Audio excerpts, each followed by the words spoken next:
All right, so I have the shoulder instability pathology, so my range of motion is going to be shoulder flexion, because they might be a little hypermobile in that joint, so I'm going to see how far things go. My MMT is the external rotation, because if they are hypermobile due to the instability, they may not be as strong in that motion as they would otherwise. And then my special test will include the apprehension test as well as the sulcus test. So we'll start with range of motion. So I'll be checking, I'll be using the greater tubercle as the axis of rotation. My distal arm is going to be lined up with the lateral epicondyle. My proximal arm is going to be in the mid-axillary line. Let's go ahead and check that out.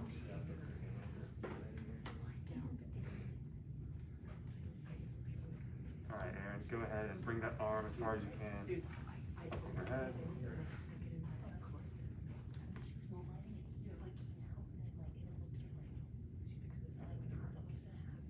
So he has 170 degrees of shoulder flexion. So now we'll go into the MMT for external rotation. So go ahead and come on your stomach.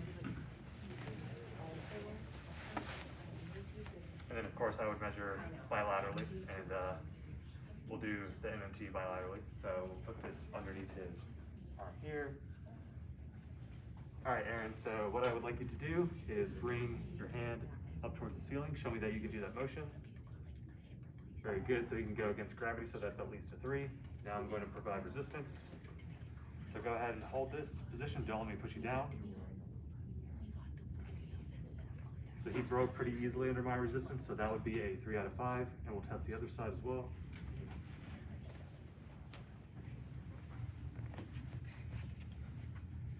Go ahead and show me that you can bring your hand up towards the ceiling. Looks like good, so that's at least a 3. Hold that, don't let me move you.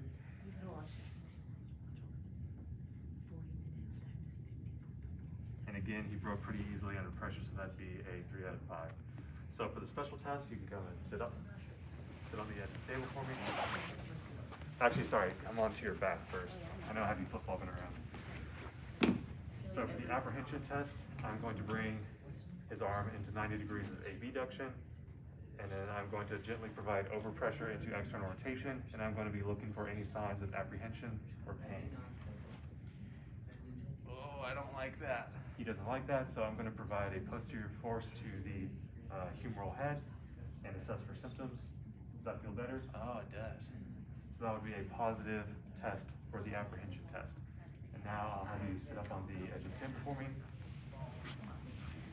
So next is the sulcus test. I'm going to roll up his sleeve so we can get a better look. So I'll have his arm 20 to 50 degrees of abduction, and I'm going to provide a traction force through the humerus, and I'll be looking for that divot, that sulcus, to appear about 1 to 2 inches around his shoulder. So I'm not seeing a sulcus on this test, so that would mean that the test is negative.